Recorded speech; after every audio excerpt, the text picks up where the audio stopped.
If you're thinking about starting a dojo in 2023, make sure you watch this video for a step-by-step process on how to do it. Hey everybody, my name is Jennifer Waters. I am the Sales and Systems Sensei. Thanks so much for coming to this channel.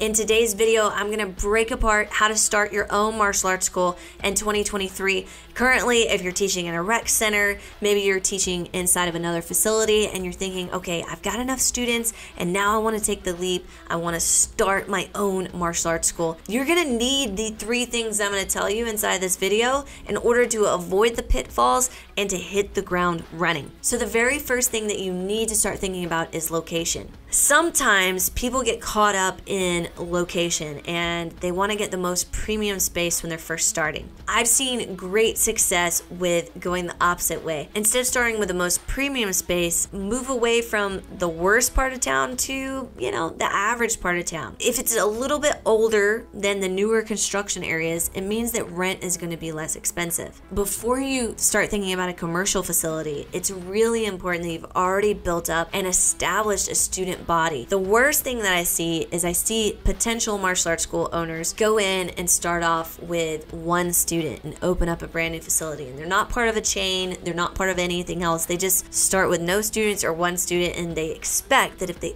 open the doors that people will start breaking down those doors. The reality is nobody knows who you are. You might not even have a really good name that describes what you do. And on top of that, you have no strategy for getting those students in the door. So instead of going that route, what I would recommend is starting in the rec center that you might be in, or renting out a smaller place so that you don't have to focus on paying rent. Get up to 50 students, get up to several $1,000s of revenue, and then go to a commercial facility. Once you're inside of that commercial facility, now you're gonna have rent, you're gonna have utilities, you're gonna have insurance that you're gonna have to pay for, all of those things that you might not have had inside of a facility you were just renting out on a per use basis. When we got to that level, and now we're at the point where we have 50 students, they're consistent, the next thing we want to do is scout out that location like I was talking about. Now some people will go to a very obscure place, like maybe a warehouse facility, something that's very much off the beaten path. If you're going to do that, you need to take that money you would have spent on rent and you need to put it into marketing to drive people to your location, because they're not going to be able to see you from the road. They're not going to be able to see you really anywhere except on Google. And so you're gonna want to be able to tell people, hey, I'm over here. And you'll do that through your advertising by collecting leads. So do you have to have a premium location? No. Do you need to go somewhere that's not maybe the worst part of town? I would say yes, because the people that you're gonna attract to actually pay for martial arts classes probably aren't gonna be the people that are gonna be in the worst side of town. They're gonna be, average household income that's gonna be high enough to support what you're actually doing. So find that location first. Once you've found that location, the next thing you really got to focus on is the negotiation of the lease. So if you can get some free rent or some build out money put into place, if you can establish an option to renew the lease, these are things that you'll want to think about in your negotiations for that lease. And the last thing I will say about this is that in that location, do you have enough parking? Sometimes you might get a warehouse facility that's huge, but there's not that many parking spaces. What will happen to the overflow? Are you going to get in trouble from other businesses because now they're taking up not only your parking, but their parking as well? If you're not looking at those aspects or those things, you need to make sure you do that before you sign on the dotted line and are responsible for a lease that you won't be able to get out of.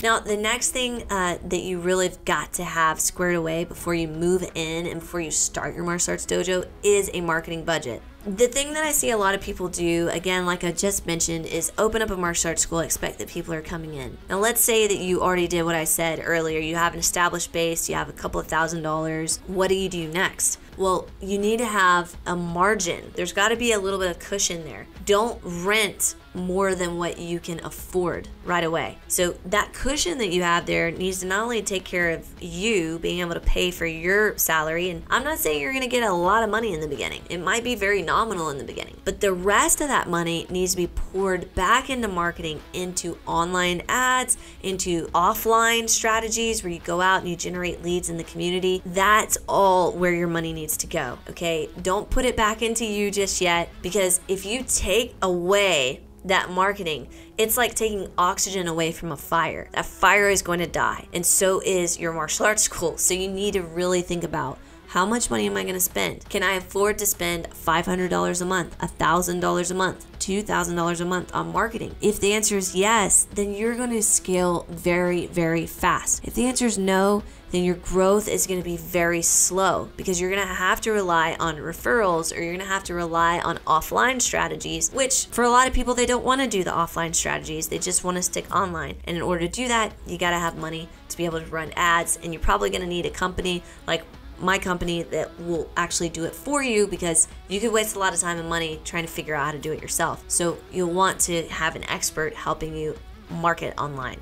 The third thing that you also want to have in place is to really think through your sales process. Again, this is where a lot of new martial arts school owners go wrong. They'll spend hours and hours of time building out their curriculum, building out the class plans, thinking about how students are going to rank and how they're going to actually be able to move forward in their martial arts journey. But they spend no time thinking about how to actually sell somebody on a martial arts program. So that's why you're going to want to dive into resources like the 7-Figure Dojo Secrets for Martial Arts School Owners Facebook group, where we actually walk you through trainings on how to generate more sales, the sales conversations you should be having, the sales techniques you should utilize on the phone or in text message. All of these things, this systematic sales process is something that you'll want to have in place in order to take those new leads that are generated from marketing and have them sign up. Just because you get them in the door doesn't mean they're going to sign up. You have to showcase value. There has to be some type of value exchange that occurs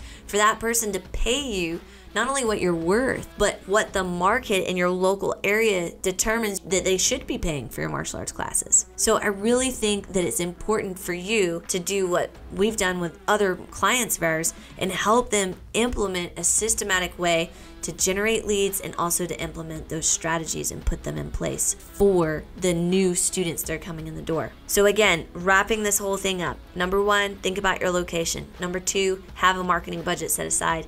And number 3, make sure that you have some type of sales process in place. Hey, if you got a ton of value out of this video, do me a favor right now, hit that like button, hit that subscribe button so you're notified the next time that a video lands on this channel.